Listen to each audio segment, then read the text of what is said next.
Hello दोस्तों। आप जानते हो कि आपको जो धर्म पढ़ाया गया है वही धर्म आप जानते हो, लेकिन सर्वसत्य आप नहीं जानते हो। आप ये नहीं जानते हो कि आपसे कोई पूछ ले कि ब्रह्मा विष्णु महेश की माता कौन थी, इसका उत्तर आप कोई भी नहीं दे नहीं सकते। क्यों नहीं दे सकते? आपको ये पढ़ाया ही नहीं गया। विष्णु पुराण उठाओ और शिव पुराण उठाओ। मैं एक धर्म से मतलब नहीं रखता। अपने हिंदू धर्म के जितने भी पुराण हैं, अपने हिंदू धर्म के जितने भी पुराण हैं, उन पुराणों को उठाकर पढ़ो, उनसे समझो, उनसे सीखो सत्य क्या है और सत्य क्या हो सकता है। सत्य को जानो और सत्य को समझो। सत्य क्या है? विष्णु पुराण क्या सिखलाता है? विष्णु पुराण आपसे पूछता हूँ, जो मुझको देख रहे हैं उनसे पूछता हूँ कि विष्णु पुराण क्या सिखलाता है। विष्णु पुराण में तुम पढ़ोगे, मैं किसी को पढ़ने के नहीं, बस मेन पॉइंट की बात कह रहा हूँ, मेन पॉइंट पे की बात कह रहा हूँ कि विष्णु पुराण में क्या है। विष्णु पुराण में सर्वशक्तिमान, जैसे कहते हैं कि एक बार वो शक्तिमान का भी एपिसोड देखा होगा जिसमें मुकेश खन्ना शक्तिमान बनकर आते थे, जो शक्तिमान का शक्तिमान बनकर जो एपिसोड दिखाते थे। आपने वो एपिसोड देखा होगा नहीं देखा होगा। उसी प्रकार सर्वशक्तिमान भगवान की मैं बात कर रहा हूँ आपसे। सर्वशक्तिमान इस तीनों तीनों लोक में कौन है? ब्रह्मा है, विष्णु है या महेश है? और आज मैं उसी का, जो मैंने मेरे प्रभु से, ईश्वर से प्राप्त किया है ज्ञान, मेरे गुरु से प्राप्त किया है वो ज्ञान, वही मैं ज्ञान आप संपूर्ण सनातनियों को देना चाहता हूँ। जो संपूर्ण जो सनातनी है उनको वो सर्वश्रेष्ठ ज्ञान देना चाहता हूँ, क्योंकि वो इसी माया जाल में उलझे रहते हैं कि सबसे बड़ा कौन है इस संसार में, सबसे बड़ा कौन है? कौन है? ब्रह्मा है, विष्णु है, महेश है, दुर्गा है, पराशक्ति है, गणेश है। कौन है वो जिसने हमें बनाया? कौन है जिसने सृष्टि को रचा? कौन है जो अल्लाह है, ईसा मसीह है, बुद्ध है? कौन है वो जो हमें मानव को इस संसार में भेजा? कौन है वो जो हमारे पालन पोषण करता है? कौन है वो जो कण कण में विराजमान है? वो कौन है जो हमारे हृदय में वास करता है? वो कौन है जो अंतरात्मा में विराजमान है? अगर वो कौन है जो हमारी हर पल प्रार्थना सुनता है? वो कौन है जो प्रार्थना सुनकर भी वो हमारी प्रार्थना सुनने के लिए मना कर देता है? हम लाखों उसको आराधना करते हैं, लेकिन वो हमारी प्रार्थना नहीं सुनता, वो प्रार्थना सुनने के लिए मना कर देता है। वो कौन है? कौन है वो हमारी अंतरात्मा की प्रार्थना को भी मना कर देता है। वो कौन है? यह बात कोई नहीं बताएगा, वो बात मैं बताने जा रहा हूँ आपको। कोई नहीं बताएगा। इस संसार में जितने चांद सितारे, जितने ब्रह्मांड विराजमान, आप ये सोचते हो कि संसार में एक ही ब्रह्मांड विराजमान है, ये आपकी भूल है। संसार में एक ब्रह्मांड नहीं, लाखों कोटि कोटि ब्रह्मांड इस संसार में विराजमान है, ये आपकी भूल है। ऐसे ऐसे ब्रह्मांड इस संसार में विराजमान है जो आप कभी सोच भी नहीं सकते। आप सोचते होंगे यही पृथ्वी, यही सब कुछ है, यही ब्रह्मा, यही विष्णु है, यही महेश है, यही दुर्गा, यही शक्ति, यही विराजमान है, यही गणेश, यही शिव, यही आदिशक्ति गौरी पार्वती है, यही इंद्र, यही सूर्य।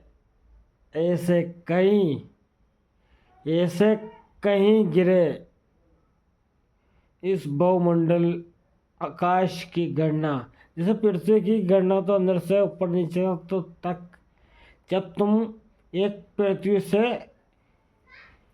पृथ्वी के होल में गड्ढा करोगे तो उसका होल का आर पार जिंदगी में कभी ऐसी मशीन भी आ जाएगी जो पृथ्वी के अंदर होल करेगी। क्या होल करेगी? वो धरती को आर पार करके होल कर देगी। फिर भी क्या निकलेगा? क्या निकलेगा? आर पार हो जाएगी। इससे ज़्यादा क्या होगी?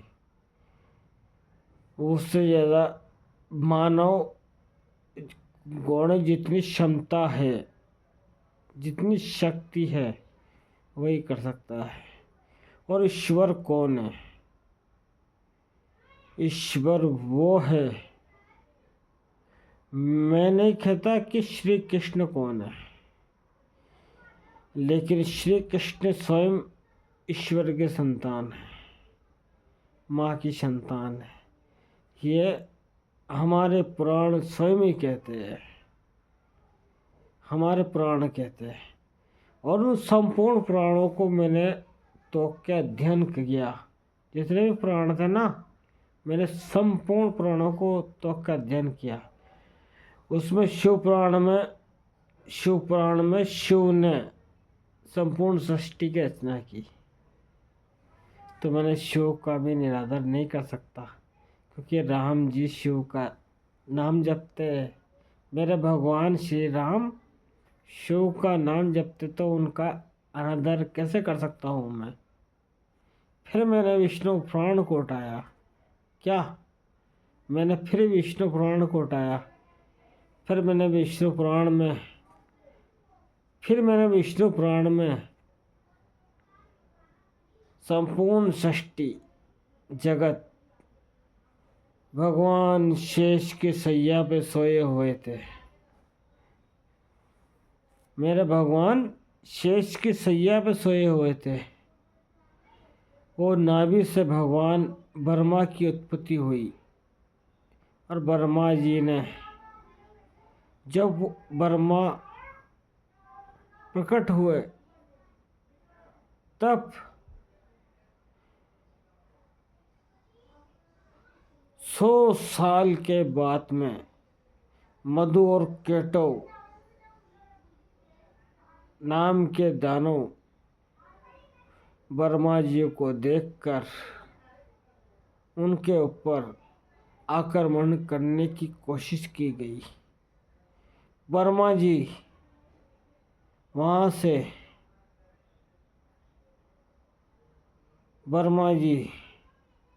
चिल्लाए, मेरी रक्षा करो, मेरी रक्षा करो, मेरी रक्षा करो। तब ब्रह्मा जी जिस कमल की डंडी से निकले थे, उसी कमल की डंडी से निकलकर वो वापस नीचे की ओर जल में, जो सागर था, उसी जल के अंदर उन्होंने अंदर की ओर बढ़ने लगे। जब वो अंदर की ओर बढ़े, तब कई हजारों साल तक चलने के बाद में वहाँ पर भगवान श्री हरि, भगवान विष्णु विराजमान थे, जिनकी जो अपने कहते हैं ना, यहाँ की टूंडी, ये टूंडी यहाँ से ब्रह्मा जी विराजमान हुए थे। कौन? भाग्य विधाता ब्रह्मा जी हुए थे। मतलब टुंडी से निकले थे। टुंडी को, टुंडा को, तुम्हारे मर्जी बड़े जो कह दो, यहाँ से ब्रह्मा जी निकले थे। अब वर्मा जी यहाँ से निकले और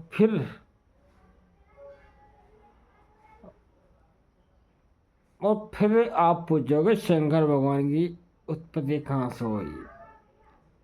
शंकर भगवान की उत्पत्ति यहाँ से हुई थी भाई, यहाँ से।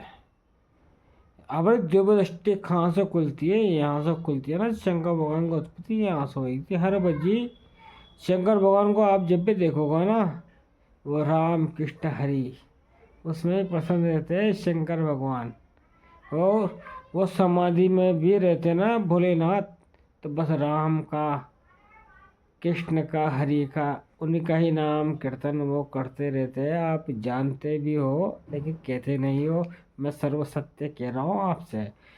वो बस राम कृष्ण हरि का ही नाम चिंतन करते रहते हैं, उन्हीं का ही ध्यान करते रहते हैं। वो उन्हीं का ही कीर्तन करते हैं भोलेनाथ। और आप जब भी जैसे हनुमान जी किनका ध्यान करते हैं, श्री राम का